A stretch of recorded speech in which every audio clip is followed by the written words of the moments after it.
Berpacaran dapat membawa kita ke arah zina, yang mana zina ini merupakan perbuatan yang keji, hina, dan buruk, sebagaimana dikatakan dalam Quran surat Al-Isra ayat 32 yang artinya,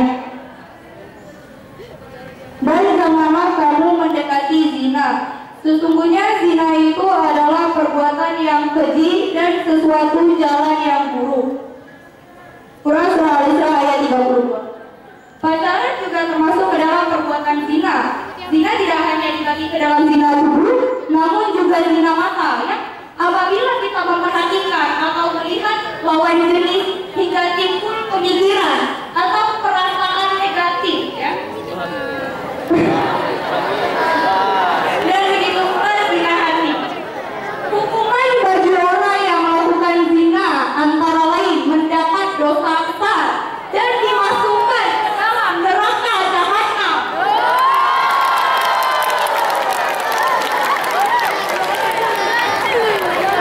Dan pada saat di neraka kelak, bagi orang yang berbuat zina akan diberi hukuman berupa dari salah satu anggota tubuhnya akan mengeluarkan nanah yang berbau busuk.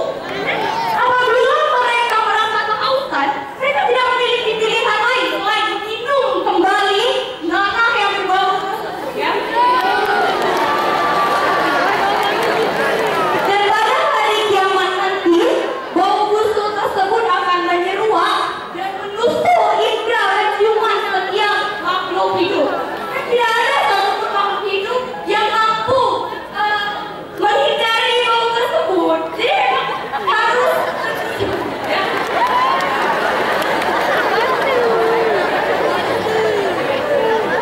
Nah, untuk menghindari hukuman atau azab tersebut, teman-teman, marilah kita jauhi perbuatan zina dengan cara tidak berpacaran.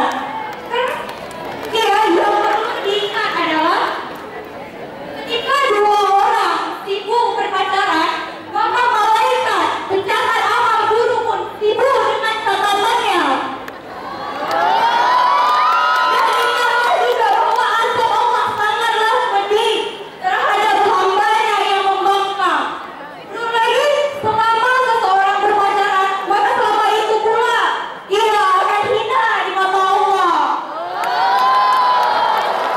Perjalanan hidupnya tidak diridhoi dan tidak diberkahi. Rezeki orang tuanya akan diambil secara perlahan-lahan. Umurnya pun akan semakin diperpendek sehingga semakin singkat, ya. Namun saya yakin nih, siswa dan siswi ST model Banda Aceh pasti nggak ada yang pacaran, kan? Ya, namanya juga Madrasah Tsanawiyah yang masih menjunjung tinggi aturan agama Islam. Baiklah, sekian saya atas nama kelas 34. Mohon maaf atas segala kesalahan, karena segala kesalahan datangnya dari kami dan kesempurnaan datangnya dari Allah Subhanahu wa Ta'ala. Wassalamualaikum warahmatullahi wabarakatuh. Terima kasih disampaikan